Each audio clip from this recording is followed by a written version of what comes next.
নমস্কাৰ ND24 চাই থকাৰ বাবে আপোনাক ধন্যবাদ। কৃষ্ণ জয় গুৰু শংকৰ। আশা কৰো আপোনালোক সকলো কুশলে আছে। আমাৰ নিয়মীয় অনুষ্ঠান এয়া বিশ্বাসে মিলয় হৰি আমি আৰম্ভ কৰিছো আমাৰ গুৰুগৃহৰ পৰা। ইতিমধ্যে ভাগৱত শাস্ত্ৰভাগীৰ দ্বিতীয় স্কন্ধৰ সমাপ্তি ঘটিছে পাঠৰ ব্যাখ্যা। আমাৰ গুৰুগৃহৰ পৰা আৰম্ভ হোৱা সেই অনুষ্ঠানৰ আজি আমি এই বিশেষ খণ্ডত উপস্থিত হৈছো। এয়া আৰম্ভ কৰিব বিচাৰিছো আমি তৃতীয় স্কন্ধ। তৃতীয় স্কন্ধৰ সম্পূৰ্ণ পাঠ আৰু ব্যাখ্যাৰ বাবে আমাৰ মাজত উপস্থিত আছে দীপক ব্ৰহ্মদেৱ। গুৱাহাটীৰ দীপক ব্ৰহ্ম বাপ আমাৰ মাজত উপস্থিত আছে আৰু দীপক ব্ৰহ্ম বাপে তৃতীয় স্কন্ধৰ সম্পূৰ্ণ পাঠ আৰু ব্যাখ্যা আগবঢ়াব। লগত আছে আমাৰ ND24 নামঘৰীয়া তেখেত অমল চাংমাই বাপ। গতিকে দুয়োগৰাকী পাঠ আৰু ব্যাখ্যা আগবঢ়াব। আহক আমি অনুষ্ঠানটি আৰম্ভ কৰোঁ। আৰু প্ৰথমে তৃতীয় স্কন্ধৰ আৰম্ভণি অৰ্থাৎ সৃষ্টিৰ পাতনি আমি সেই অংশলৈ যাওঁ। আহক। কৃষ্ণ হৰি শ্ৰীমন্ত শংকৰ হৰি ভকতৰ জানা যে নকল্প তোৰ তাহান্ত বিনাই নাই নাই নাই আমাৰ পৰম গুৰু তাহান্ত বিনাই নাই নাই নাই আমাৰ পৰম গুৰু হৰি নাম। শ্ৰীমদ্ ভাগৱত শ্ৰীকৃষ্ণায় নমঃ। ও নমো ভগৱতে বাসুদেৱায়। জন্ম আদি ঐশ্য যতু অন্যয় আদি ইতরত স্বার্থে স অভিজ্ঞসরত তিনে ব্রহ্ম হৃদয় আদি কবৈ মুজ্জন্তি যৎসুরয়ঃ তেজু ওয়ারিমিদম যথা বিনিময়ো যত্র ত্রিসর্গমৃষঃ ধাম্না স্বেন সদা নিরস্তকং সত্যং পরমদিবি ধর্ম প্রৌজিত কৈতপুত্র পরম নির্মৎস্বরণম সতম वेदं वास्तवमत्र वस्तुशिवनं तापत्रयीन्मिलनं श्रीमद्भागवते महामुनिकृते किंब परिरिस्सरं सद्य रिद्ध अवरिद्धते कृत्तिभिः निगम कल्पतरुगलितं फलं सुखमुखाद अमृतदम संहितं पीबत भागवतं रसम आलयं मुहुरहो रसिका भुवि भवः। आओ हरि आओ नाम। कृष्ण जय गुरु शंकर सर्वगुणाकर जाकिर नाहि केवम तुहारी चरण करे नखत कोटि बारे को प्रणाम बारे को प्रणाम। कृष्ण बाबा नमस्त आईमातृ समस्त एया ND24 मजिया और ND24 चौहदते कार्यालय थका आम नामघर আজি गुरु आसनर सम्मुखत भागवतर আজি तृतीय स्कंद पठन पाठনৰ निमित्ते আগবাঢ়িছো। शेषुदीসকল আপোনালোকে ND24 এই বিশেষ অনুষ্ঠান আধ্যাত্মিক অনুষ্ঠান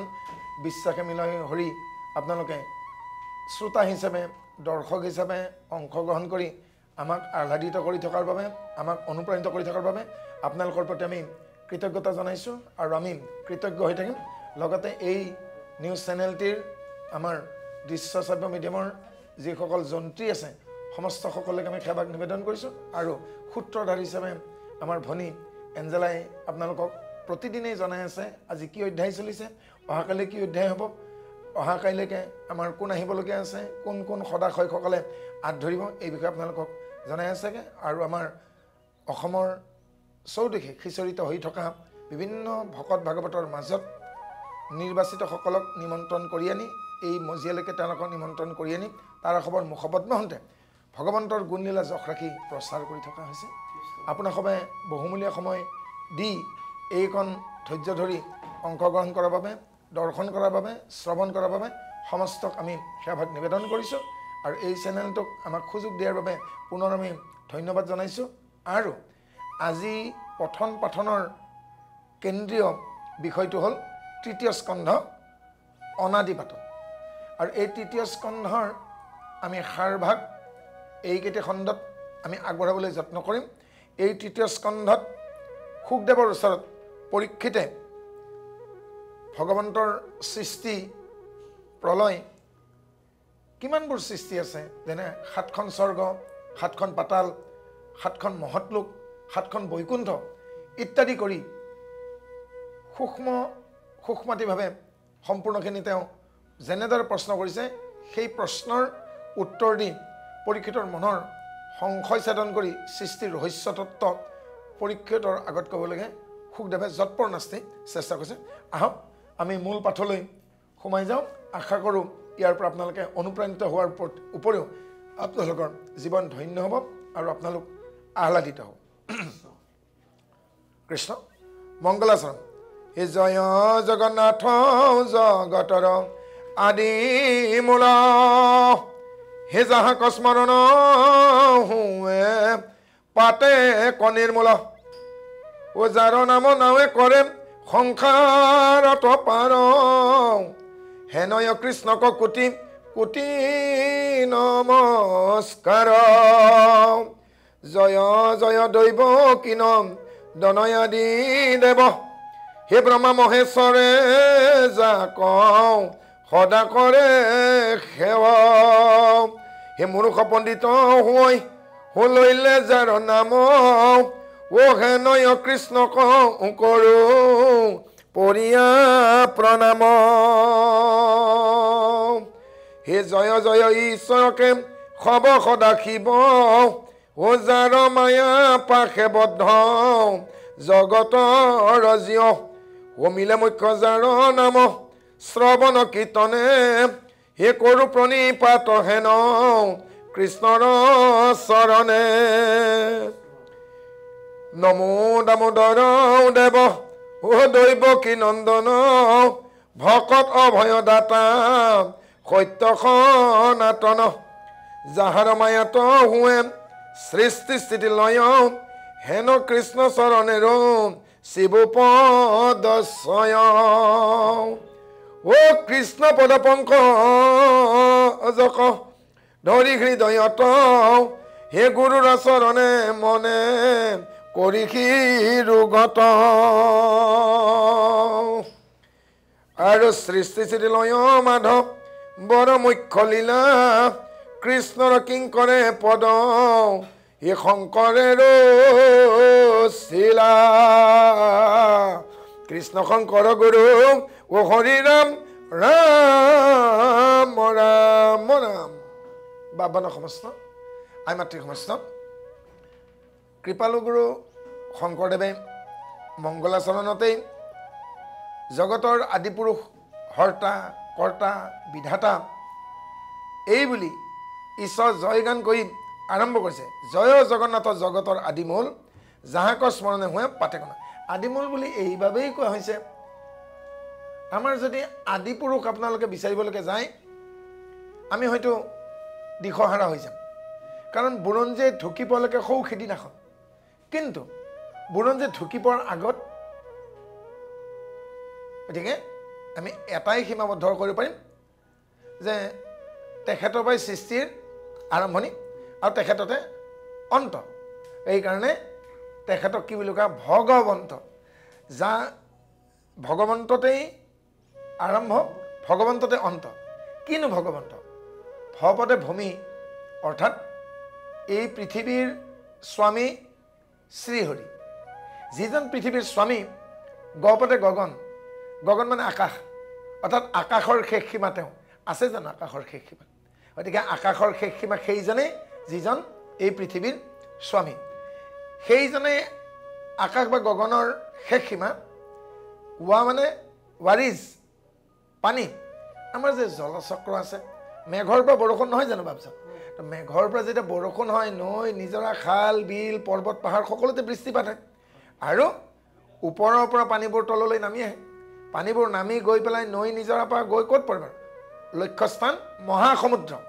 সমুদ্ৰতেই থাকক, পৃথিৱীতে থাকক, খালতেই থাকক, বিলতে সূৰ্যৰ প্ৰখৰ তাপে তাক বাষ্পীভূত কৰে। বাষ্পীভূত কৰি আকাশলৈ আকৰ্ষিত কৰে। আকৰ্ষিত হ'লে তেওঁলোক ডাৱৰ গঠন হয়, ডাৱৰ পৰা মেঘ হয়। আৰু মেঘত যেতিয়া যোগাত্মক আধান বিয়োগাত্মক আধান সংঘৰ্ষ হ'ব, আমি বিজুলী চমক দেখিবলৈ পাওঁ, মেঘৰ গৰ্জন হয়, পুনৰ বৃষ্টিপাত, পুনৰ বৰষুণ, পুনৰ উচ্চৰ পৰা নিম্নলৈকে বহে। এই যিটো জলচক্ৰ আৰু জল যিয়ে জনাই নিয়ন্ত্ৰণ কৰিছে, সেইজনেই শ্ৰীহৰি। সেইজনেই শ্ৰীহৰি যি এই পৃথিৱীৰ স্বামী। সেইজনে পৃথিৱীৰ স্বামী, যিজনে আকাশৰ শেষ সীমা। সেইগৰাকী আকাশৰ শেষ সীমা যিগৰাকী জলচক্ৰৰ নিয়ন্ত্ৰণ কৰে আৰু যিজনে পানীৰ অধিকাৰী সেইজনে অধিকাৰী মানে নভোমণ্ডল অৰ্থাৎ গোটেই বিশ্ব ব্ৰহ্মাণ্ডৰ হৰ্তা কৰ্তা বিধাতা যিগৰাকী সেইগৰাকীয়েই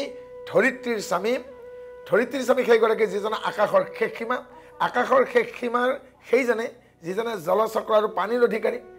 অধিকাৰী সেইজনে যিজনে বিশ্ব ব্ৰহ্মাণ্ডৰ হৰ্তা কৰ্তা বিধাতাৰ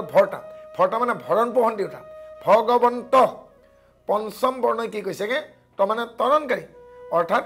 সেইজনে তৰাব পাৰে যিজন পৃথিৱীৰ স্বামী সেইজনে চলাব পাৰে যিজনে আকাশৰ শেষ সীমা সেইজনে তৰাব পাৰে যিজন পানীৰ অধিকাৰী আৰু সেইজনে তৰাব পাৰে যিজন নৱমণ্ডল বিশ্ব ব্ৰহ্মাণ্ডৰ হৰ্তা কৰ্তা ভৰ্তা সেয়েহে তেওঁৰ নাম তাৰক একেলগে সমুদায় ভগৱন্ত কিমান এটি সুন্দৰ শব্দ আৰু আমি তৃতীয় স্কন্ধৰ পাতনিত ভগৱন্ত শব্দৰে আৰম্ভ কৰা হৈছেগৈ আৰু জয় জয় দৈৱকী নন্দন আদিদেৱ ব্ৰহ্মা মহেশ্বৰ যাক সদা কৰে সেৱ ব্ৰহ্মাই কি কৰে বাৰু পুৰোহিতসকলে দ্বিজসকলে বিপ্ৰসকলে ৰাতিপুৱা ব্ৰহ্মাক দুপৰীয়া বিষ্ণু আৰু সন্ধিয়া সদাশিৱক গায়ত্ৰী মন্ত্ৰ ধ্যান কৰে ঠিক আছে কিন্তু ব্ৰহ্মাই যে অহৰ্নিশা কাৰোবাক জপ কৰে ব্ৰহ্মাই সৃষ্টিকৰ্তা ব্ৰহ্মাই অহৰ্নিশে যাক ধ্যান কৰে সেইজন ব্ৰহ্মাক ৰাতিপুৱাহে ধ্যান কৰে বিপ্ৰ দ্বিজয় কিন্তু সৃষ্টিকৰ্তা ব্ৰহ্মাই আকৌ অহৰ্নিশে দিনে ৰাতিয়ে যাক ধ্যান কৰে চেদভেদ নোহোৱাকৈ সেইজনেই ব্ৰহ্ম শিৱই দেৱাদিদেৱ হয় কিন্তু তেওঁ সময় সুযোগ পালে কৈলাশত তলমূৰ ঊৰ্ধৱৰী হৈ শীৰ্ষাসন কৰি কাৰোবাক ভজে পাৰ্বতীক সুধিছে হে স্বামী আপুনি যদি দেৱাদিদেৱ মহাদেৱ হয় তেতিয়াহ'লে আপুনি আকৌ কাক ভজনা কৰে তেতিয়া কৈছে শিৱপুৰাণত এনেকৈ পাব মহেশে বুলন্ত শুনিও পাৰ্বতী অৰ্থাৎ শিৱই পাৰ্বতী কৈছে শুনা দেৱী মই যাক ভজো মোৰ যিগৰাকী ঈশ্বৰ সেইজন মহেশ্বৰ আৰু সেই মহেশ্বৰ শব্দৰে ভাগৱত আৰম্ভ হৈছে কোন মহেশ্বৰ ওম জন মহ তপ ভূ ভৱ স্বাহা এই সপ্ত মহত্বতৰ যিজনে সৃষ্টি কৰিছে আৰু মহেশ যুগ ঈশ্বৰ মহেশ্বৰ অৰ্থাৎ শিৱৰো যিজন ঈশ্বৰ সেইজনেই মহেশ্বৰ যিজন জগতৰ আদিমূল আৰু নম দামোদৰ দেৱ দৈৱকী নন্দন ভকত অভয়দাতা সত্য সনাতন দামোদৰ বুলি কৈছে তৃতীয় সমুদ্ৰ দামোদৰ মানে দাম মানে জৰি বা ৰছী উদৰ মানে কঁকাল যশোদা দেৱীয়ে কৃষ্ণক সং কৰি কঁকালত উৰালৰে সৈতে বান্ধিছিল ৰছীৰে বাজেৰে সেইকাৰণে তেওঁৰ নাম দামোদৰ অৰ্থৰ আকৌ দ্বিতীয় অৰ্থ হ'ল দম ভাৱেৰে গোটেই জগতক যিজনে ৰাখে তেওঁ দামোদৰ জগতে উদৰে ধৰি শয়নকৰন্ত হৰি নিৰোধন কহিলো স্বৰূপ দামোদৰ শব্দৰ তৃতীয় অৰ্থ যশোদা দেৱীয়ে উৰালৰ সৈতে কৃষ্ণক কঁকালত বান্ধোতে ৰছীৰ হেঁচা পৰি কৃষ্ণৰ কঁকালত এটা দাগ হৈছিল আৰু সেই দাগটো দেখি নন্দই যশোদাক ককৰ্থনা কৰিছিল আলফুল এই কুমলীয়া ল'ৰাটোক তুমি বান্ধি কিয় যতনে চোৱা ৰছীৰ কাৰণে তেওঁৰ কঁকালত দাগ পৰি গৈছে ৰছীৰ দাগ কঁকালত থকাৰ বাবে দাম মানে জৰি বা ৰছী দামৰ দাগ কঁকালত থকাৰ বাবে কৃষ্ণৰ আন নাম দামোদৰ এনেদৰে তিনি ধৰণে দামোদৰ শব্দটো সাধিত হৈছে আৰু এইবেলি আমি শুকদেৱৰ ওচৰত পৰীক্ষিতে সৃষ্টি পাতন আৰু সৃষ্টি সম্পৰ্কীয় প্ৰশ্ন উত্থাপন কৰিছে আৰু শুকদেৱে যথাবিহিতভাৱে পৰীক্ষিতৰ মনৰ সংশয় ছেদন কৰিবলৈ আৰম্ভ কৰিব এই শুকত পুচন্ত পৰীক্ষিত নিপবৰ ও শুনিলৈ অমৃত কথা তোমাৰ মুখৰ সেই যতক শুনিব শুনি বাক যায় মতি সেই অমৃত পিয়ন্তে যেন নখন্দে ত্ৰিপিটি হে গুৰুজন ইয়াৰ আগতে জীৱনত বহু কথা শুনিছোঁ কিন্তু সেইবোৰ কথা দেখোন দুবাৰ শুনিবলৈকে মন নাযায় কিন্তু আপোনাৰ মুখত আজি এই কথাবোৰ ইমান অমৃত যেন লাগিছে যে এইবোৰ কথা যেন শুনিয়েই থাকিম আৰু যেন এৰিবলৈকে মন যোৱা নাই আমি যদি মিঠা ফল এটাও খাওঁ শেষত গৈ গুটিটো পালেকে মিঠাখিনি নোহোৱা হয় কুঁহিয়াৰ যেতিয়া খাম ৰসখিনি শেষ হ'লে সিঠাখিনিত ৰস নাই কিন্তু ইয়াৰ যেন ছাল সিঠা একো নাই সমস্তখিনিৰ ৰস সেইকাৰণে ৰসামৃত বুলি কোৱা হৈছে যেন এখন মৌচাক ৰসৰ মৌচাক আৰু যেন ইয়াক ৰসাস্বাদন কৰিয়েই থাকিব আৰু এইবাৰ কৈছে হে ৰাম কেৱল এটা কণ্ঠ হৰি হৈ একে ব্ৰহ্ম তত্ত্ব ও কি মতে স্বজন্ত কৃষ্ণে ইটো জগত হৈ এহি কথা শুনি বাক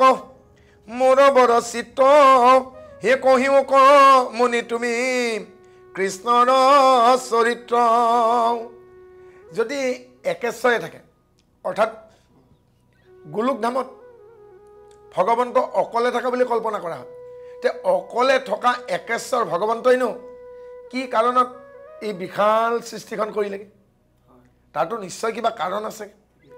আৰু মোৰ বৰ মন গৈছেগে কি কাৰণৰ বাবে জগতৰ ঈশ্বৰে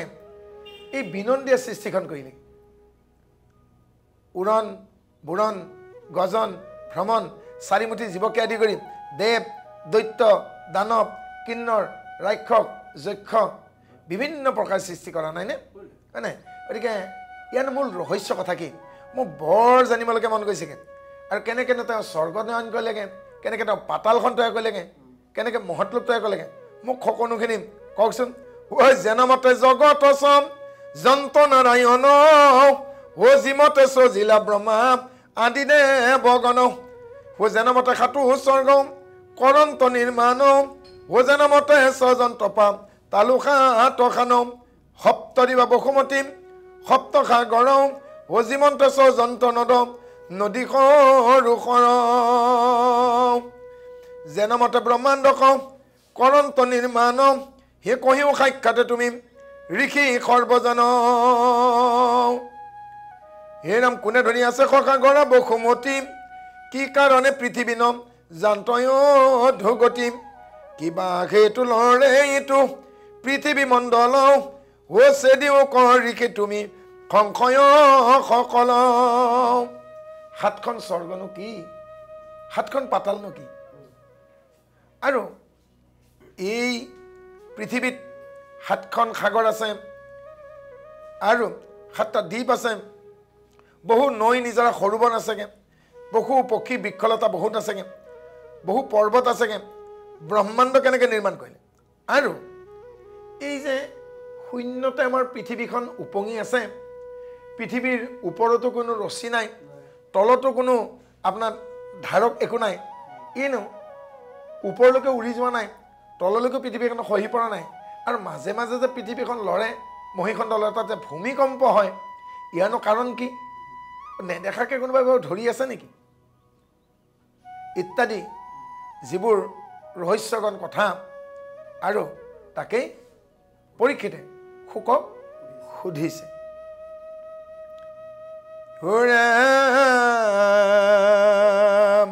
নিপতিক প্ৰশংসিয়া অথিৰ কৰি মন হৃদয়ত চিন্তিলন্ত কৃষ্ণৰ চৰণ জয় কৃষ্ণ মুখ্য উচ্চাৰিলা পুৰাতন কথা কহি বাকৈ আৰম্ভিলা কহিব নিপতি সৃষ্টি লীলা কথা পাছে ও শুনা জানা বসুমতী ৰহি আছে পৃথিৱীৰ অধকাটো পাতালৰ তলে ব্ৰহ্মাণ্ডক বেৰিয়াকে বলয় আছে জলে কুৰ্মৰূপে হৰি আছে জলৰ ওপৰে হে 50 কোটি প্ৰহৰ হব খলকলে বৰে কুৰ্মৰ ওপৰে সৰ্পৰূপে ভগৱন্ত হাজাৰক ফনা সমে আচন্ত অনন্ত সূৰ্য সম জলে পনা মণি মণি যত শৃংগে সম নিতে যেন ধবল পৰ্বত তানে আঠ ফনা আঠে দিশ গৈলে বহি আছে আঠ দিগ্গ গজ ওপৰত তাৰ ৰখি দাদাক হাজাৰ প্ৰহৰৰ পন্থ কাই হো দেৱা খুৰা নাগ গণে পূজন্ত সদায় হে পৰীক্ষিত তুমি শুনা এই সৃষ্টিলীলাৰ পাছত কথা কম এই পৃথিৱীখননো কেনেদৰে আমাৰ এই ব্ৰহ্মাণ্ডৰ এটা অংশ হ'ল সৌৰজগত সূৰ্যক কেন্দ্ৰ কৰি এই যিসমূহ গ্ৰহ উপগ্ৰহ আছে তাৰ ভিতৰত অন্যতম প্ৰাণীসকলৰ বাবে উপযুক্ত স্থান হ'ল পৃথিৱীতে মানুহ থকা বুলি কৈছে আজিৰ তাৰিখত গতিকে এই ব্ৰহ্মাণ্ডৰ অংশ সৌৰজগতৰ ভিতৰত সূৰ্যক মাজতে লৈ নক্ষত্ৰ হিচাপে ৰবি বুলিও কোৱা হয় আৰু তেওঁৰ নিজা পোহৰ আছে এতিয়া সূৰ্যক কেন্দ্ৰ কৰি চাৰিওফালে গ্ৰহ উপগ্ৰহবিলাকে সূৰ্যক প্ৰদক্ষিণ কৰি আছে এতিয়া পৃথিৱীৰ কথা ক'বলগীয়া কৈছেগৈ যে পৃথিৱীৰ তলত 7খন পাতাল পৃথিৱীৰ তলত 7খন পাতাল বুলি কল্পনা কৰা হয় আৰু ব্ৰহ্মাণ্ডক বেৰিয়া কেৱলে আছে জল আৰু গোটেই ব্ৰহ্মাণ্ডখনত কেৱল জল আছে বুলি কল্পনা কৰা হৈছে আৰু সেই জলৰ ওপৰত কুৰ্মৰূপে ভগৱন্তই নিজে পৃথিৱীক ধাৰণ কৰি আছে আৰু ইয়াৰ জোখমাৰ্ক দিছেগে যে 50 কোটি প্ৰহৰ বহল পৃথিৱীৰ কাছই ধৰি আছে কাছটোৰ যি বিশাল বিস্তৃতি 50 কোটি প্ৰহৰ বুলি কৈছে আৰু কুৰ্মৰ ওপৰত সৰ্পৰূপে ভগৱন্ত হাজাৰকা ফণাসমে আচন্তন আৰু এটি বৃহৎ কশ্যপৰ ওপৰত অনন্তনাকে ফণাৰে পৃথিৱীক দাঙি আছে আৰু এই ফণাৰ 8টা ডাঙৰ দিশ আছে আৰু সেই 8টা ডাঙৰ দিশে আমাৰ পৃথিৱীৰ 8টা দিশ পূব পশ্চিম উত্তৰ দক্ষিণ বায়ু অগ্নি ঈশান নৈৰী এই 8টা দিশৰ 8 ফণাৰ ওপৰত পৃথিৱীখন ভাসমান অৰ্থাৎ ভাহি আছে তেওঁলোকে ধৰি দাঙি আছে আৰু এই 8টা ফণাৰ দীৰ্ঘ প্ৰস্থ হৈছেগৈ 12,000 প্ৰহৰৰ পন্থ কাই অৰ্থাৎ 12,000 প্ৰহৰৰ পন্থ প্ৰহৰৰ হিচাপ ইয়াত দিয়া হৈছেগৈ পৰ্বতৰ ওপৰত খকা কৰা মহি যেন চাংগখান আছে আগতে ৰহি আৰু সেই 8টা ফণাই 8খন যেন পৰ্বত 8খন পৰ্বতৰ ওপৰত যেন পৃথিৱীখন উপঙি আছে আৰু এখন চাঙৰ ওপৰত থৈ দিয়াৰ দৰে তেওঁ আছে যি দিশৰ দিগ্গজ লৰাৱে নিজ কাই সি দিশৰ পৰা জানা ভূমিকম্প যায় যেতিকনে তোলে আমি কশ্যপ অনন্তে সাতোখান মেৰুমণ্ডল পৰ্যন্ত আৰু যেতিয়াই 8টা দিশৰ কোনো এটা ফণাই লৰচৰ কৰে সেই দিশৰ পৰা ভূমিকম্প উদ্ভৱ হয় আৰু যেতিয়াই কাছটোৱে হামিয়াই কাছটোৱে যেতিয়া হামি তোলে আৰু তেতিয়া গোটেই পৃথিৱীতেই তলবল লাগে গোটেই পৃথিৱীত একেলগে কেতিয়াও ভূমিকম্প নাহে আচলতে পৃথিৱীখনত সৰু সৰুকৈ জোকাৰণি হৈয়ে থাকে যিটো জোকাৰণি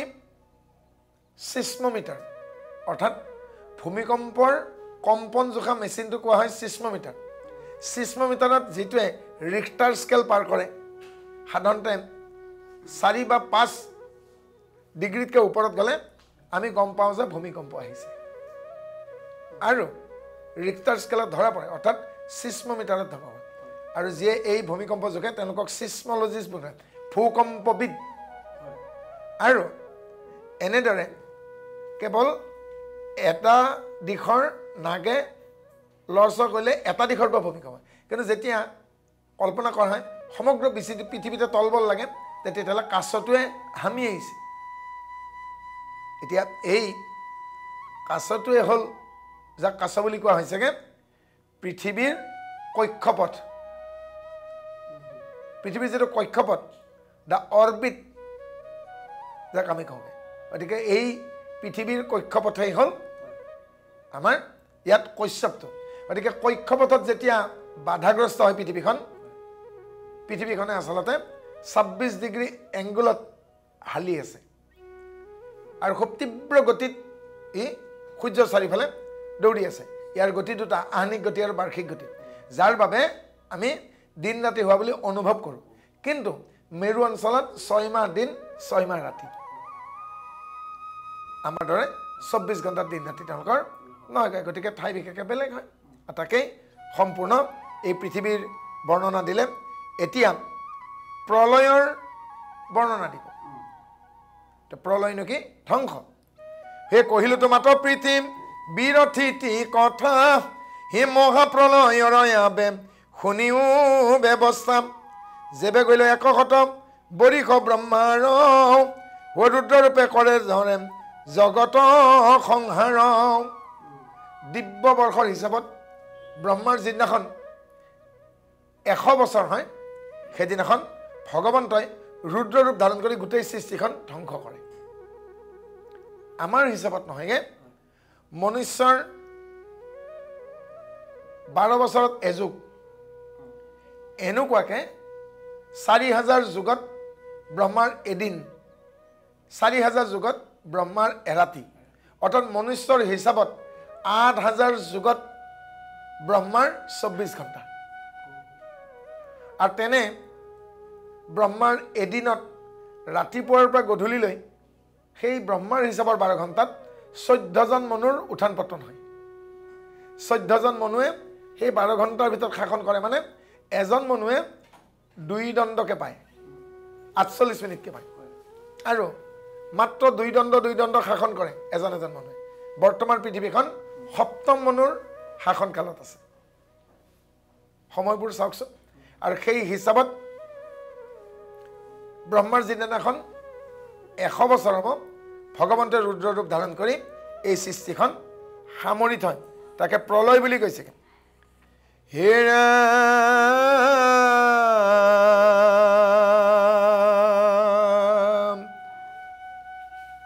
জগত সংহাৰ কৰে হে পৰম বিক্ৰম হে অন্ত কৰো অন্ত কজ মৰম হাজম এই মতে ৰুদ্ৰ কৰিল অন্ত প্ৰজাক্ষয় হে শুনা জান মতে আবে মিলিল প্ৰলয় আৰু ব্ৰহ্মাৰ 100 বছৰ হোৱাৰ পাছত যেতিয়া ৰুদ্ৰ অৱতাৰ লৈ সংহাৰ কৰিব তেতিয়া কি পৰিৱেশৰ সৃষ্টি হয় হে 12 বৰিষ মানে হইবে অনাবৃষ্টি নুপজয় শস্য নষ্ট হুৱে প্ৰজা সৃষ্টি 12 গোটা সূৰ্য তাপ কৰে একেবাৰ হে বহয় সুখ বাউ হৃদয় বিদাৰ হে সাগৰকো সুখিল সূৰ্যৰ ৰশ্মি জালে জগত প্ৰলয় যায় গ্ৰাখী আখে কালে আৰু 12 বছৰ অনাবৃষ্টি হ'ব শস্য নষ্ট হ'ব খাবলৈ নাপায় জীৱ জন্তুৰ মৃত্যু ঘটিব এনে লাগিব 12টা সূৰ্যই যেন একেলগে তাপ দিছে সম্ভৱত প্ৰলয়ৰ সংকেত আহিছে কাৰণ আপোনালোকে মন কৰিলে এইবাৰ আহিন কাতিটো আমি জেঠমহীয়া গৰম পাইছো জীৱনত কেতিয়াবা পাইছিল নে ঋতু পৰিৱৰ্তন কি হৈছে কাৰণ গোলকীয় উষ্ণতা আজি যি অঞ্চলবিলাকত বৰফ আবৃত আছিল সেই বৰফবোৰ গলিবলৈ আৰম্ভ কৰিছে ইয়াৰ মূল কাৰণ আমি মানুহবোৰ আমি প্ৰকৃতিৰ শত্ৰু হৈছো প্ৰকৃততে প্ৰয়োজন নাথাকিলে গছৰ পাত এটাকো ছিঙিব নালাগে কিন্তু আমি যধে মধে গছ বৃক্ষ ধ্বংস কৰিছো যাৰ নিমিত্তে আজি পৰ্বত পাহাৰৰ হাতী ভৈয়ামলৈ নামি আহি আমাৰ খাদ্য শস্য খাইছে পৰ্বত পাহাৰৰ হাতী নামি আহিব লাগে নালাগিছিল কিন্তু আমি যে পাহাৰবোৰ ধ্বংস কৰিছো তাৰ কাৰণে তেওঁলোকে আজি প্ৰকৃতিয়ে ভাৰসাম্য হেৰুৱাইছে বায়োডাইভাৰ্চিটি লছ হৈছে অৰ্থাৎ জীৱ বৈচিত্ৰতা ই কি হৈছে প্ৰশ্নবোধক চিন হৈ পৰিছে আজি জীৱ বৈচিত্ৰতা ধ্বংস হৈছে আজি অৱতৰত বৰষুণ হয় আৰু যেতিয়া বৰষুণ হ'ব লাগে তেতিয়া নহয় সূৰ্যৰ তাপ ক্ৰমান্বয়ে বৃদ্ধি পাই আহিব আৰু এনেদৰে এদিন গৈ গোটেই এই পৃথিৱীৰ গ্ৰহটো এদিন অগ্নিপিণ্ডত পৰিণত হ'ব আৰু সেই যেতিয়া অগ্নিপিণ্ডত পৰিণত হ'ব তাত আৰু জীৱৰ একো লেখ মাত্ৰ নাথাকিব হে ৰাম ৰঙা বৰ্ণ ব্ৰহ্মাণ্ড বনিৰ পায়া চুত হো দেখি জানো দগদ গোময় পিণ্ড গোট আৰু এটা ৰঙা বলৰ নিচিনা পৰিণত হ'ব ৰঙা যেন জুইৰ এটা ডাঙৰ পিণ্ড সূৰ্যৰ তাপত হি পুৰা যাব আৰু ৰক্তবৰ্ণ এটা পিণ্ড যেন দেখা হ'বগৈ জগতকে দহি যাবে ভৈল বৈনী শান্ত 12 বৰিষ মেঘে বৰিষে একান্ত দুৰ্ঘোৰ খবতে পৰে চৌদিশে নিঘাত মেঘৰ গৰ্জনে ঘনে ঘনে বজ্ৰপাত আৰু যেতিয়া জীৱৰ লেখমাত্ৰ নাথাকিব সেই অগ্নিবৰ্ণ পিণ্ডটোক ঠাণ্ডা কৰিব লাগে শীতল কৰিব লাগে এইবাৰ 12 বছৰ একেলগে ধুমুহা বৰষুণ হ'ব আৰু বৰষুণে সিক্ত কৰি সেই উত্তপ্ত ৰঙা পিণ্ডটোক পুনৰ ঠাণ্ডা কৰিব শীতলি কৰিব আৰু এনেকৈ বৰষুণ দিব যেন চাৰিওফালৰ পৰা হাতীৰ খুৰেৰে তাত পানী ঢালা হৈছে। সেই প্ৰমত্ত হস্তিৰ খুন্দে যেন ধাৰা জল অবিচদে পৰে চৰাম চৰে যাই তল। আৰু এনেদৰে কি হ'বগে তাক ঠাণ্ডা কৰিব লাগিব। ঈশ্বৰে কেনেকৈ পানীৰে তাক ঠাণ্ডা কৰিব। দশুদিশ পুৰি জল ঊৰ্ধক উধাই লম ব্ৰহ্মাণ্ড গোটক গয়াম খনে কবুৰাইল অগণিৰ দাহে চূৰ্ণকৃত ভৈল অন্ধ জলতে মিলাইল সিটো মহামোহী খণ্ড। আৰু চাৰিওফালে যেতিয়া পানী হৈ যাব আৰু এই ৰক্তবৰ্ণৰ পিণ্ডবাগী শ্যাম বৰণীয়া হ'বলৈকে ধৰিব আৰু খণ্ড খণ্ড হ'ব আৰু ফাটি যোৱা খণ্ডবিলাকৰ মাজতো পানী সোমাই পৰিব আৰু সেইবোৰে পাছত গৈ সমুদ্ৰত পৰিণত হ'ব। অগণিত পক্ষী জল সমস্ত শুকাই ল বায়ুত পক্ষীয়ে পাছে বহনীও লুকাই ল। আৰু সেই খণ্ড হোৱা ভূখণ্ডৰ মাজত পানীবোৰ সোমাই সাগৰৰ সৃষ্টি হ'ব আৰু বায়ুত বহনী নিৰ্বাপিত হ'ব। মহাবায়ু লীন হৈল মহাকাশত আকাশো পখিল অহংকাৰৰ গৰ্ভত। আৰু মহাবায়ু গৈ পেলাই আকাশত লীন হ'বগৈ আৰু আকাশ অহংকাৰৰ গৰ্ভত লীন যাব। সেই মহৎ ততলে লীন গৈ লয় অহংকাৰ সেই মহৎ পখিল প্ৰকৃতিত পুনৰবাৰ। আৰু অহংকাৰ গৈ মহৎ তত্বত লীন হ'ব, মহৎ গৈ পেলাই প্ৰকৃতিত পুনৰ লীন হ'বগৈ। সেই মহা প্ৰকৃতিও পুৰুষত গৈল লীন হো নথাকিল কেৱে আৰু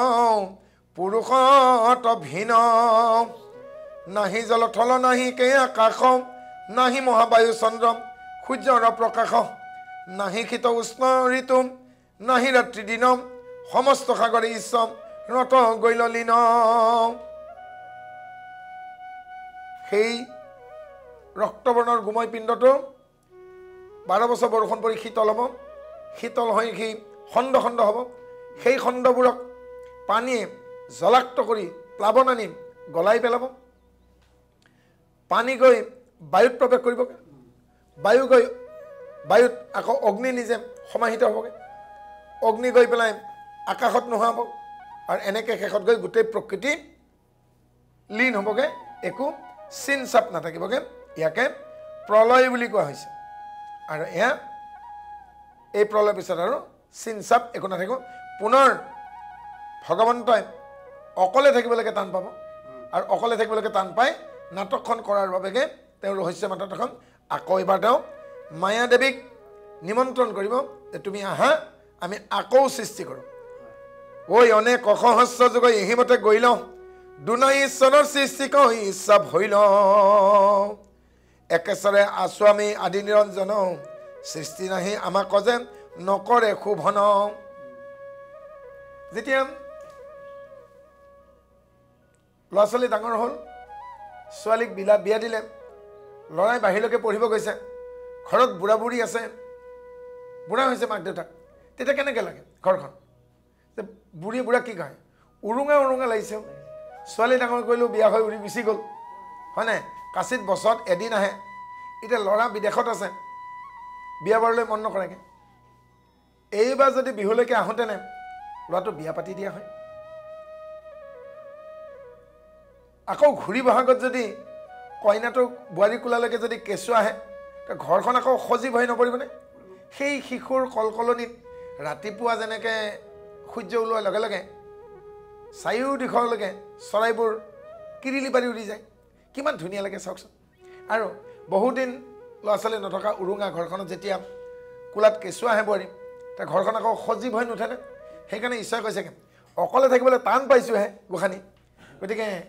আহা আমি আকৌ সৃষ্টিখন কৰোঁ, আমি আকৌ এই আনন্দত আমি বুৰ যাওঁ। এই বুলি মায়ামাতৃক ঈশ্বৰে আহ্বান কৰিছে আমি সৃষ্টি ৰচনা কৰোঁ। ঐ চৈধ্য ভুৱন উদৰ ৰত দিলোঁ ঠাই প্ৰকৃতি মহামায়া আছে গৰ্ভতে সোমাই। 7খন স্বৰ্গ 7খন পাতাল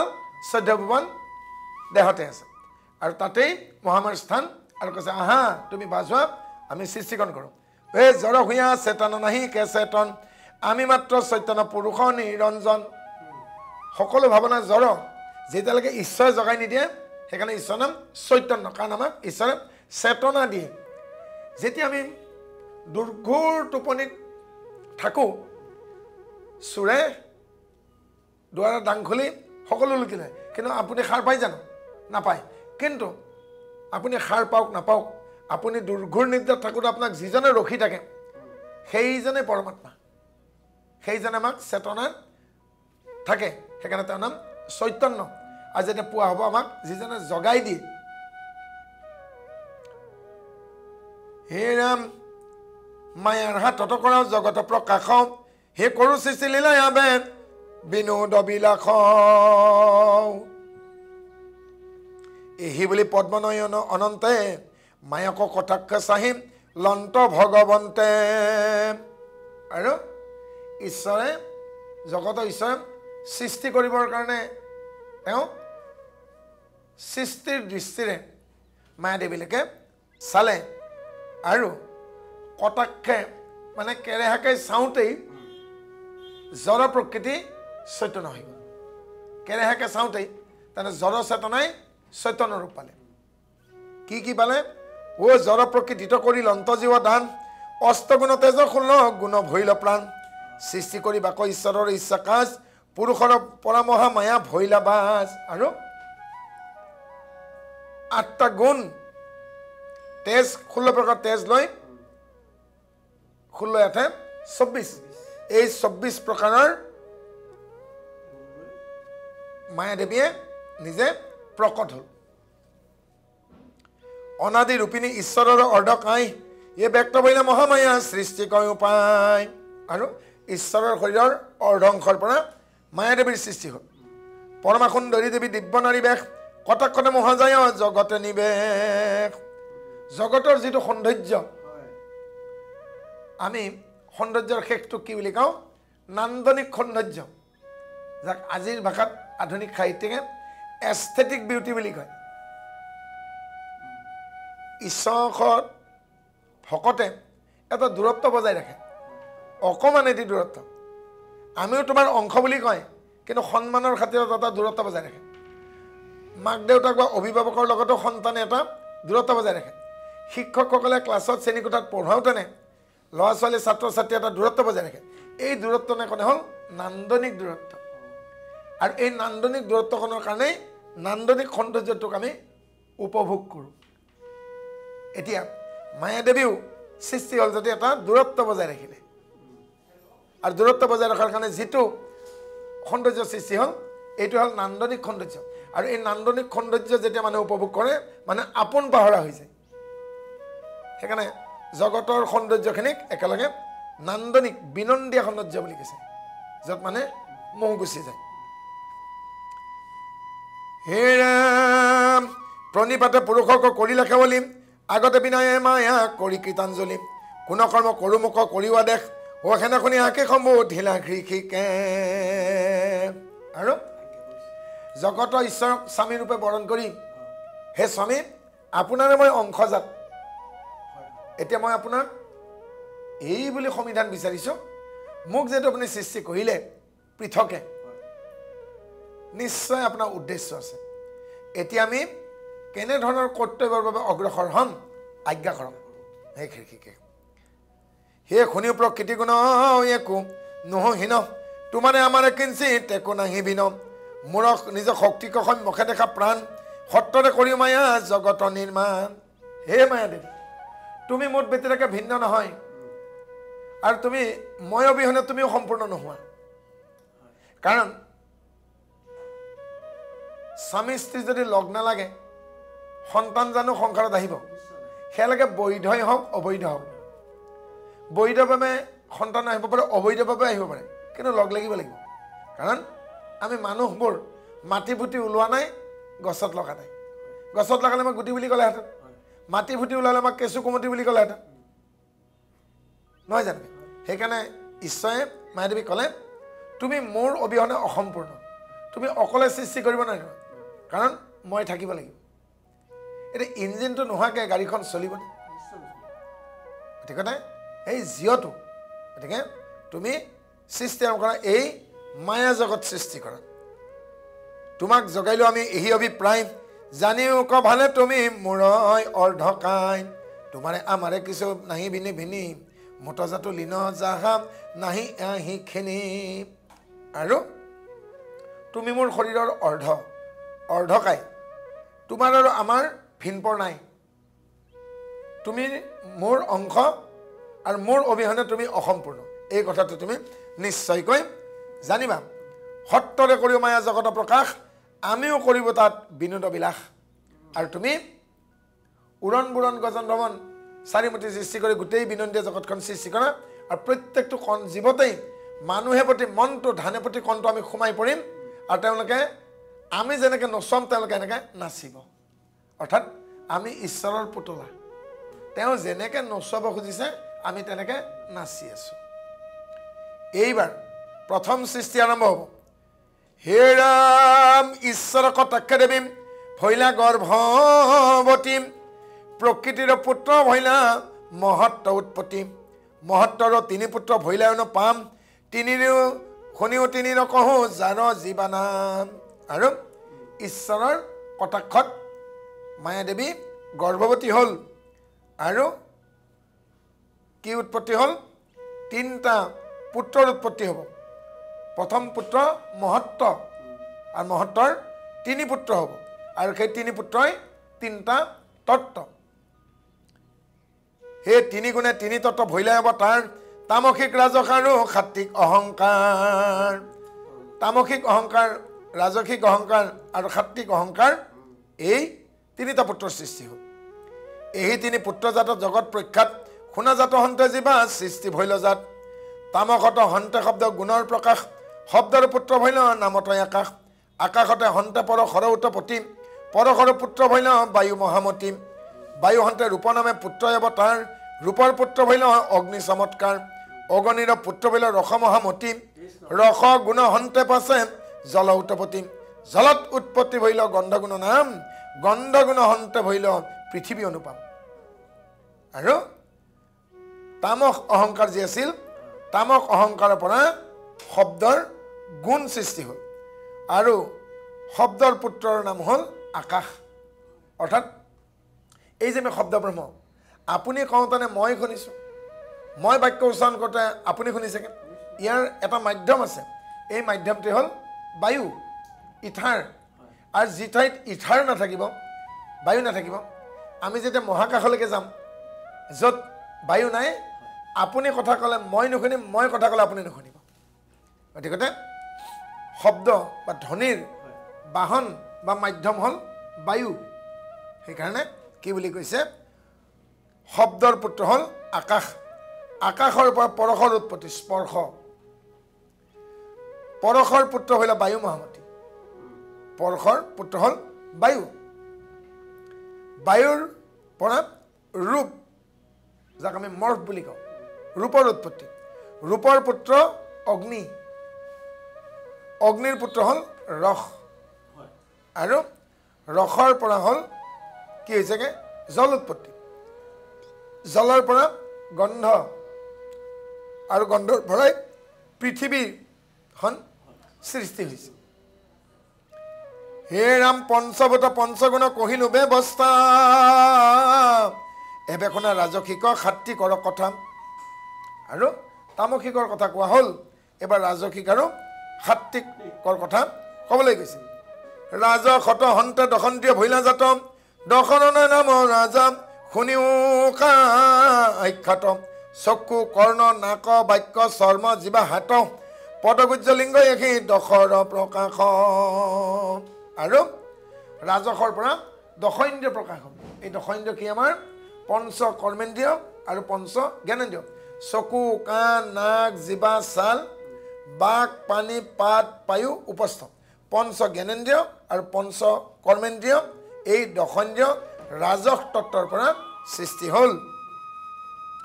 হৈ ৰাম এবে কহো সাত্বিকৰ কথা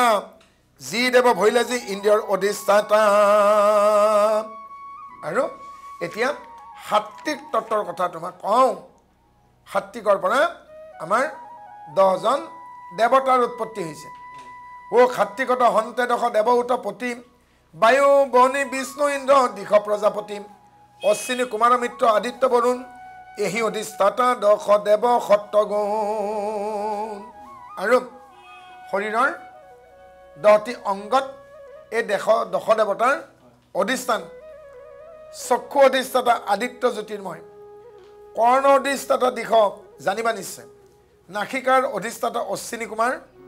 বাক্যৰ অধিষ্ঠাতা হুতাশুনৰ নাম, হুতাশুন মানে অগ্নি, চৰ্ম অধিষ্ঠাতা বায়ু, জিবাৰ অধিষ্ঠাতা বৰুণ, হস্তৰ অধিষ্ঠাতা হ'ল ইন্দ্ৰ, পদে বিষ্ণু, গুজ্জে মিত্ৰ, লিংগ প্ৰজাপতি, হৃদয়ত থাকি কৰে ভাল মন্দ কাম, একে মন চাৰি ৰূপ শুনা তাৰ নাম, মন বুদ্ধি অহংকাৰ আৰু নাম চিত্ত, এহি চাৰি নাম জানা জগত বিদিত। আৰু এনেদৰে আমাৰ শৰীৰত কোন দেৱতাৰ কি স্থান এই বিষয়ে আমাক সুন্দৰকৈ ক'লে। আৰু হৃদয়ত ঈশ্বৰে থাকি নিয়ন্ত্ৰণ কৰি থাকে। আৰু একে মন চাৰি ৰূপ, মনটোৰ 4টা ৰূপ আছে। মনটোৰ 4টা ৰূপ কি কি? মন, বুদ্ধি, অহংকাৰ আৰু চিত্ত। এই মনটোৱে কেতিয়াবা অহংকাৰী হয়, কেতিয়াবা বুদ্ধি মনে বুদ্ধি সাজে, আৰু কেতিয়াবা তেওঁ চিত্তত পৰিণত হয়। সেইকাৰণে আমাক কি কয়, মনে চিতে জানো তোমাৰ মানি লৈছে? অৰ্থাৎ চঞ্চল মনটো প্ৰশমিত কৰি চিত্তৰ সৈতে জানো তুমি মানি লৈছা? মনে চিতে কোৱা মানে সৰ্বাংগকৰণে অন্তঃকৰণেৰে মানি লোৱা। আৰু এতিয়া কেনেদৰে মন, বুদ্ধি, চিত্ত, অহংকাৰৰ পাৰ্থক্যটো এতিয়া আমাক বৰ্ণনা কৰোঁ। হে ৰাম শুকনিগ দতি ৰাজা শুনি উবে বস্তা, যিবেলাত জীৱা নাম তাৰো কহো কথা, নানা কৰ্ম কৰিবাক কৰে আলোচন, একো কাৰ্যঠিৰ নোহে তাৰ নাম মন। যেতিয়া বিভিন্ন ধৰণৰ কাম কৰিবলৈকে মন যাব, কোনো কথাতেই সিদ্ধান্ত ল'ব নোৱাৰিবগৈ, সেয়াই হৈছেগৈ মন। হে ৰাম সংকল্প বিকল্প কৰ্ম কৰে নিশ্চয়, বুদ্ধি নাম বুলি তাক কওঁ জানি বাণীৰ নয়। সংকল্প বিকল্প কৰে নিশ্চয়, সংকল্প কৰিব কিন্তু বিকল্পও ভাবিব। যদি মোৰ এনেকুৱা হয় তেতিয়াহ'লে কি পাম? যদি মই কুৱাটো খান্দিলোঁ, পানী নোলাল, তেতিয়া মই দমকল খান্দিম নেকি? তেতিয়া মই আকৌ চৰকাৰী পানী ল'ম নেকি? বিকল্প ব্যৱস্থা কি থাকে? এনেকৈ যে সংকল্প কৰিলেও বিকল্প ব্যৱস্থাৰ কথাও ভাৱনালৈকে আহে, আৰু বিকল্প অৱস্থা থাকিলে তেওঁ তৰিব। আৰু এনেদৰে সংকল্প বিকল্প জল্পনা কল্পনা, আৰু যিয়ে বিচাৰ কৰিব পাৰিবগৈ, অৰ্থাৎ গ্ৰহণীয় কি বৰ্জনীয় কি, নিন্দনীয় কি মান্যতা কিয়ে পায়, শ্ৰেয় কি প্ৰেয় কি, আৰু এয়া যিয়ে কৰে তাকে বুদ্ধি বুলি কোৱা হৈছে। সমস্ত কৰ্মকে কৰোঁ মই বুলি মানে সেই অহংকাৰ বুলি তাক কওঁ জানি বাই আপোনে। এনে মানুহ কিছুমান পাব চাবচোন, মোৰে এই ল'ৰা, মোৰে এই ছোৱালী, মোৰে এই ঘৰ, মোৰে এই বিল্ডিং, মোৰে সকলো, তেওঁৱে যেন হৰ্তা কথা পাতে, তেওঁ যেন সকলোখিনি। এনেকুৱা মানুহ কিছুমান আছে, তেওঁ মনে মনে ভাবে মই নাথাকিলে সমাজখনেই নচলে, তেওঁ নাথাকিলে যেন বিহুখনেই নহ'ব, তেওঁ নহ'লে যেন সাংস্কৃতিক সন্ধিয়াটোৱেই নহ'বগৈ, যেন তেওঁ নাথাকিলে পৃথিৱীখন মানে একেবাৰে চিৰদিনৰ কাৰণে বন্ধ হৈ যাব। সেইটোৱে অহংকাৰ বুলি কোৱা হৈছে। নানা সদ কৰ্মক কৰে নিতে নিতে, হো নিশ্চয় জানিবা ৰাজা তাৰ নাম চিত্ত। আৰু যেতিয়া মনৰ চঞ্চলতাখিনি নোহোৱা হ'ব, সেইকাৰণে মাধৱদেৱে কি বুলি কৈছেগৈ, তুমি চিত্ত বৃত্তি মোৰ। ভগৱানে কৈছে তুমি চিত্ত বৃত্তিখিনি মোৰ। চিত্তৰ বৃত্তি যেতিয়া নিয়ন্ত্ৰিত হ'ব, তেতিয়া ভগৱন্তৰ কৃপা প্ৰাপ্ত হ'ব। আৰু ভগৱন্তৰ যেতিয়া কৃপা হ'ব, চঞ্চল চিত্ত যেতিয়া স্থিৰ হ'ব, তেওঁ তেতিয়া একাত্ম হ'ব, আৰু তেতিয়া তেওঁৰ দ্বাৰা সৎকৰ্ম সাধিত হ'ব। অকৰ্মৰ পৰা আঁতৰি আহিব, সৎকৰ্মত প্ৰবৃত্ত হ'ব,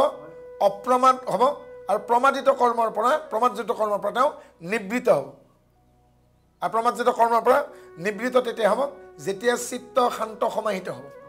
আৰু তেওঁ কি পাবগৈ, হান উপায় পাব। আজি নতুন শব্দ এটা কৈছোঁ, শ্ৰোতাসকলক, দৰ্শকসকলক, ভক্তমানসকলে হানো পাই পাব লাগিব। সংস্কৃতত, নিৰুক্তত, যোগশাস্ত্ৰত হান আছে। হান শব্দৰ অৰ্থ হ'ল যোৱা জন্মত আমি যিবিলাক দুখ যন্ত্ৰণা ভুগিলোঁ,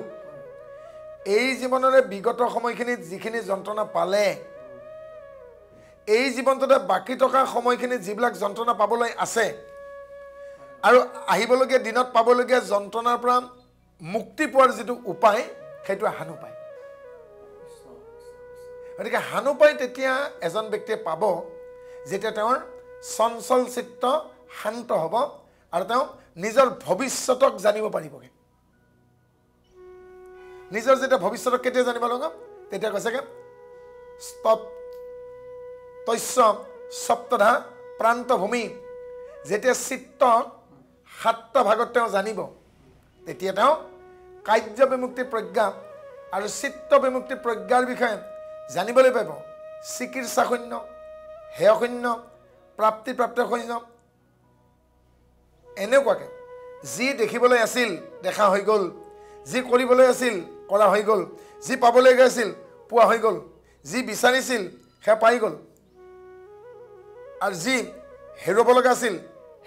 হেৰুৱা হ'ল, যাক ক্ষয় নিব লাগিছিল সেৱা হ'ল, যাক পাহৰিবলগীয়া আছিল তাক পাহৰা হ'ল। আৰু তেতিয়া হেয় শূন্য, হেতু শূন্য, সকলো কাৰণৰ কাৰণ তেওঁ বুলি যেতিয়া জানিবগৈ, আৰু তেতিয়া তেওঁ কি হ'বগৈ, হেয় শূন্য হেতু শূন্য অৱস্থা আহিলে তেওঁ হানো পাই পাব, তেওঁ ক্লেশ নিৰ্মূল হ'ব, আৰু ভৱিষ্যতে যি দুখ যন্ত্ৰণা পাবলগীয়া আছে সেয়াও দূৰ হ'ব। চাওকচোন কিমান সুন্দৰ কথা কৈছে। গতিকে এয়া যেতিয়া এজন ব্যক্তিৰ চঞ্চল চিত্ত শান্ত হ'ব আৰু তেওঁ প্ৰকৃততে ব্ৰহ্মচৰ্যক ধাৰণ কৰিব। কেনেকৈ? যেতিয়া তেওঁৰ আক্ৰোশ নোহোৱা হ'ব, যেতিয়া এজন ব্যক্তিৰ আক্ৰোশ নোহোৱা হ'বগৈ, এটাচমেণ্ট মোহ নোহোৱা হ'ব, আৰু তেতিয়া তেওঁ এনেকুৱা এটা জীৱন পাব যে তেওঁ জীৱন্ততে মুক্ত। আৰু সেই নিমিত্তে আমাক গুৰুজনে কি বুলি কৈছে, কাই বাক্যমন অৰ্পণ কৰি দিয়া। বেলেগটো দিবলৈকে কোৱা নাই। ৰাতিপুৱাতে আপুনি শৰণ ভজন লওঁতে গুৰু সেৱা কৰি উঠি আপুনি কওকচোন, হে ঈশ্বৰ, এই দেহা আপোনাৰ, এই মন আপোনাৰ, এই বাক্য আপোনাৰ। যদি সঁচাকৈ অৰ্পণ কৰি দিয়ে আপোনাৰ মনত বেয়া ভাৱ আহিবনে? কদাচিত নাহে। যেতিয়া আপুনি দেহটো অৰ্পণ কৰি থাকে আপোনাৰ দেহত দুৰ্বলতা আহিবনে? আপুনি নেখাও থাকিব। যেতিয়া আপুনি মনটো অৰ্পণ কৰি দিবগৈ আপোনাৰ মনত বেয়া ভাৱনা আহিবনে? মনটো অৰ্পণ কৰি দিয়াৰ পাছতো যদি আপোনাৰ মুখেৰে বেয়া বাক্য ওলাইছে, তাৰমানে বুজি পোৱা গ'ল আপুনি মনটো অৰ্পণ কৰিব পৰা নাই। গতিকে আমি পাৰিছনে নাই পৰা তাতেই প্ৰমাণ। দেহাদিৰ দ্বাৰা যদি অকৰ্ম হৈ আছে, মুখেৰে যদি কুবাক্য ওলাই আছে, মনলৈ বেয়া চিন্তা যদি আহি আছে, তাৰমানে অৰ্পণ নামতহে কৈছে, অৰ্পণ হোৱা নাই। সেইকাৰণে কি কৈছেগৈ, দিনটোৰ কাৰণে আপুনি ৰাতিপুৱাতে অৰ্পণ কৰি দিয়ক, ৰাতিটোৰ কাৰণে গধূলি নাম লোৱা সময়ত অৰ্পণ কৰি দিয়ক। এতিয়া দিনে ৰাতিয়ে কাই বাক্য মন তেওঁৰ হৈ থাকিল। আপুনি যেতিয়া তেওঁৰ হৈ যাব তেতিয়া যেন আপোনাৰ কিবা বাকী থাকিল? আপুনি তেতিয়া জীৱনমুক্ত হৈ যাব পাৰিব। যি দুখ যন্ত্ৰণা ভুগিলে, অতীততো ভুগিলে, আৰু অনাগত ভৱিষ্যতে আহিবলগীয়া দুখ যন্ত্ৰণা সেই দূৰতে বিদূৰ হৈ গ'লগৈ। হেম দুঃখম অনাগতম। যি দুখ আহিবলগীয়া আছে সেই দুখো আগতেই আঁতৰি গুচি গ'ল। কথাত আপুনি দুখ কি হয় আৰু দুখৰ উপায়ো আপুনি জানিলে। গতিকে এনে কৰ্ম কৰিব সেই ব্যক্তি জানে, যিবোৰ কৰ্ম কৰিলে অদূৰ ভৱিষ্যতে দুখত পৰিব পাৰে, যিবোৰ কৰিলে অদূৰ ভৱিষ্যতে তেওঁ যন্ত্ৰণাৰ সন্মুখীন নকৰে, সেনেকুৱা কামেই যদি নকৰে, তে ভাল কৰ্ম কৰিলে ভাল ফল হ'বগৈ। আৰু তেওঁ প্ৰমাদযুক্ত, বাধাযুক্ত, আক্ৰোশযুক্ত, লোভযুক্ত, মোহযুক্ত কৰ্মৰ পৰা তেওঁ আঁতৰি থাকিব। কোনে আঁতৰি থাকিব? ভক্তি ভাৱনাই। ভক্তি এনে এটি ভাৱনা যি ভাৱনাই এজন ব্যক্তিক অকৰ্ম বিকৰ্ম পাপ কৰ্মৰ পৰা আঁতৰাই ৰাখিব। যেতিয়া অকৰ্ম বিকৰ্ম পাপযুক্ত কৰ্মৰ পৰা মনটোক আঁতৰাই ৰাখিব, সেই মানুহজনৰ জৰিয়তে বেয়া বাক্য মুখেৰে নলয়, বেয়া কাম শৰীৰে নহয়, বেয়া ভাৱনা মনলৈ নাহে।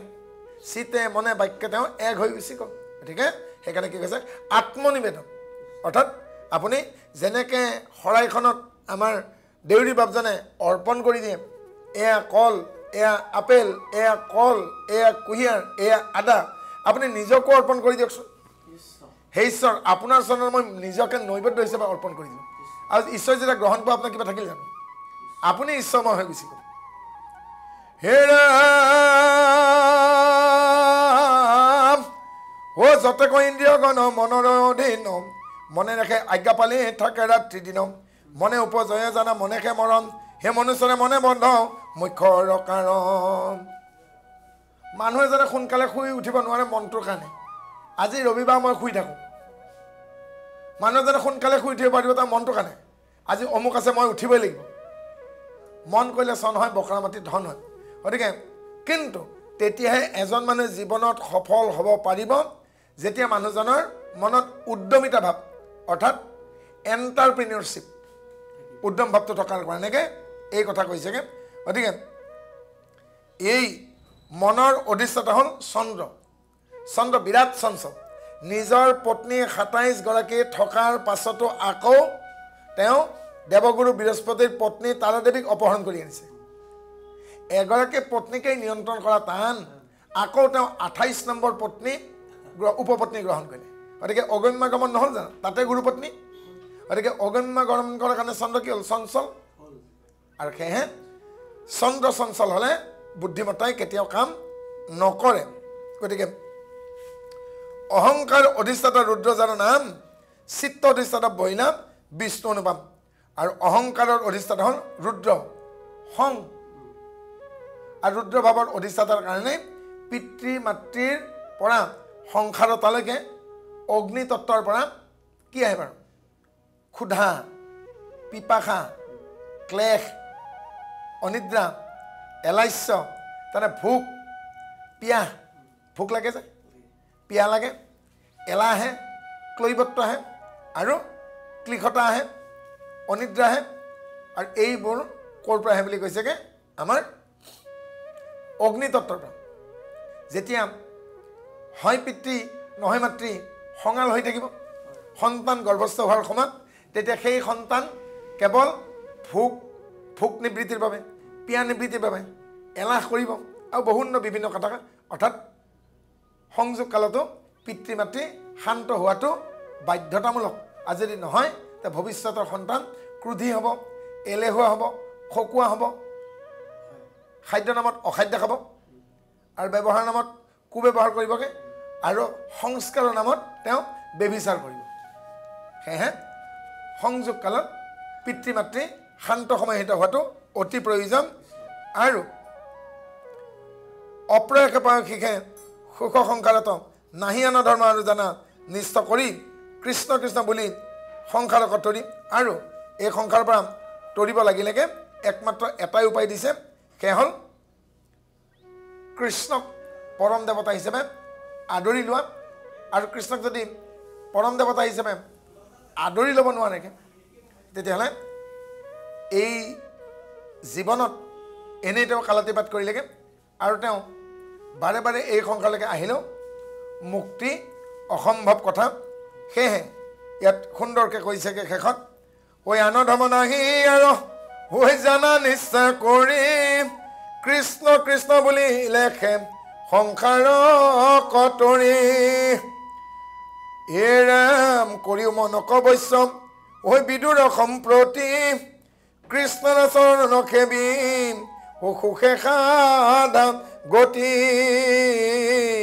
কৃষ্ণ শংকৰ গুৰু ও হৰি ৰাম ৰাম ৰাম হৰি ৰাম ৰাম ৰাম জয় ৰাম জয় নাৰায়ণ জয় কৃষ্ণ জয় জগতগুৰু শ্ৰীমন্ত শংকৰ অপৰাধ বিনাশন্ত জুনাম নাৰায়ণ জানি নামে পখিলো খাম আন গতি নাহিকে মানে অপৰাধ ক্ষমা কৰি তুমি দেখিলো হৰি মোক ৰক্ষা কৰিছ মোক ৰক্ষা কৰিছ হৰি ৰাম কৃপালু গুৰুজনাৰ গুৰু স্মৰণ কৰা হওক শ্ৰীমন্ত শংকৰ হৰি ভকতৰ জানা যে নকল্পতৰু তাহান্ত অবিনাই নাই নাই নাই আমাৰ পৰম গুৰু ৰাম আমাৰ পৰম গুৰু হৰি ৰাম কৃষ্ণ গুৰুজন বস্তু ৰাম খুব সুন্দৰকৈ এই এঘণ্টা সময় দীপক ব্ৰহ্মদেৱে পাঠ আৰু ব্যাখ্যা আগবঢ়ালে আমি বাপুলৈ অশেষ কৃতজ্ঞতা জনাইছোঁ লগতে অমল চাংমাই বাপুলৈ আমি কৃতজ্ঞতা জনাইছোঁ সময় শেষ হৈ আহিছে এঘণ্টাৰ সময় কাইলৈ আকৌ দীপক ব্ৰহ্মদেৱে আমাৰ মাজত উপস্থিত থাকিব গতিকে বাপুৰ জৰিয়তে আমি ভাগৱতৰ তৃতীয় স্কন্ধৰ সৃষ্টিৰ পাতনিৰ পৰৱৰ্তী অংশলৈ আমি যাবলৈ চেষ্টা কৰিম আজি অনুষ্ঠানটি আমি ইমানতে সামৰণি মাৰিছোঁ ইমান সময় অনুষ্ঠানটি চোৱাৰ বাবে ND24 প্ৰতিগৰাকী দৰ্শকক কৃতজ্ঞতাৰ সেৱা জনাই অনুষ্ঠানৰ পৰা মই এঞ্জেলা চাংমাই বিদায় লৈছোঁ ভালে থাকক সকলো কৃষ্ণ